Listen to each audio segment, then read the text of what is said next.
Operation थिएटरमध्ये आहे. माहिती मिळाल्यानंतर आम्ही स्टाफसह इथं आलेलो आहोत. सदर बाजार आम्ही आलेलो आहोत. आता आम्ही फॉरेन्सिकची टीम पण बोलवली आहे आणि नेमकं कारण काय आहे आणि कशामुळे मृत्यू घडलेला आहे याच्या तपासाबद्दल आम्ही आता सुरुवात केलेली आहे. सर्व कामांना घटनास्थळ पंचनामा करतो.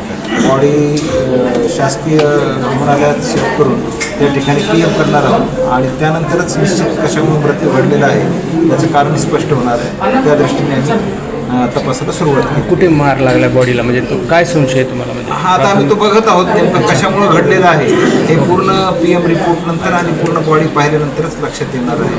PMच्या रिपोर्ट नंतर आपण कन्क्लुजनपर्यंत येऊ शकू की नेमकं मृत्यू कशामुळे घडलेला आहे आणि सर्व अँगलने आम्ही त्याचा परिपूर्ण तपास करणार आहोत. आणि आम्ही आमची जी फॉरेन्सिकची टीम आहे तिला पण या ठिकाणी पाचारण केलेलं आहे. त्यांची सुद्धा आम्ही मदत घेतो. कोणाच्या संशयाने काही आपण शोध घेतो? अकस्मात मयत आहे तो सर्व अँगलनेच आम्ही त्याचा तपास करणार आहोत. घटना कशी आहे, अपघात आहे का घातपात आहे, कुठलीही शक्यता आम्ही रूल आउट करत नाही आहोत. अगदी सुरुवातीची स्टेज आहे त्यामुळे सगळ्याच अँगलने आम्ही तपास करतो. Okay sir, thank you. काल तो सकाळी 7:30 वाजता ड्युटीला घरून निघला होता. ऑपरेशन थिएटरमध्ये जायचं ऑपरेशन आहे म्हणे. आता पकडला होता आणला ते लवकर आता तो घरून. तर आम्ही रात्री त्याला कॉल केले, ड्युटी सुटली तर तू घरी यायला म्हणून कॉल केले तर कॉल उचलला नाही. परत 2-3 वेळेस कॉल केले, उचलला नाही. मग आम्ही वाट पाहिली म्हणतो आता त्यांना नाईट करत असतो तर नाईट लागली काय की म्हणून आम्ही वाट पाहिली त्याची तिथे फोन उचलला नाही आहे.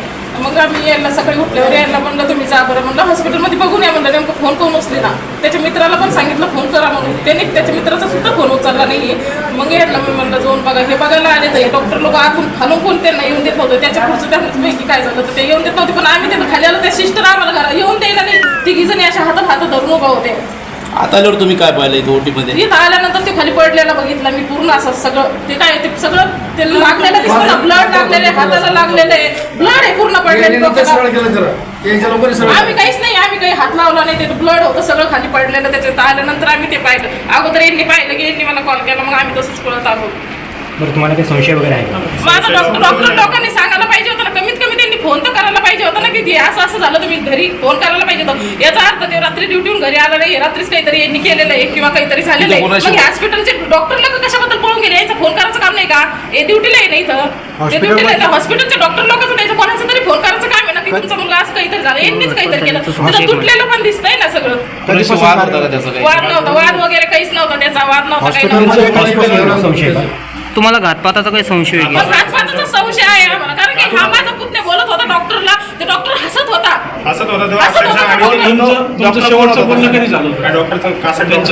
घरून निघला होता तेव्हा फोन वगैरे काहीच नाही झाला. फक्त ते घरून निघला 7:30ला, सकाळी 7:30 पावणे 8ला घरून निघला होता. त्याचा 8-8:30चा टायमिंग आहे. रोजच्या टायमाला घरूनच निघला तो. हॉस्पिटलमध्ये काम करतात का अजून दुसऱ्या पण करतात? इथं बी करतो तो. आणि कॉल आले ना त्याला हॉस्पिटलचे तर कॉल करत असतो तो. कॉल त्याची वेगळी असते. ती ड्युटी नाही इथंच होता तो. कोणत्या पदावर किती महिन्यापासून काम करतो? त्याला 2-3 महिने झाले त्याला. ते OT मध्येच कामाला होता. एक्सपिरियन्स आहे त्याला. तर त्यांनी पहिलं केलं इथं कॉल करत होता तर डॉक्टरना त्याला बोलवलं होतं की तू इथे ये म्हणून ड्युटीला. तुमचं नाव सांगा, काय नाते तुमचं? लता राजेंद्र तोरके, मी तिची आई आहे. तुमचं नाव काय आहे?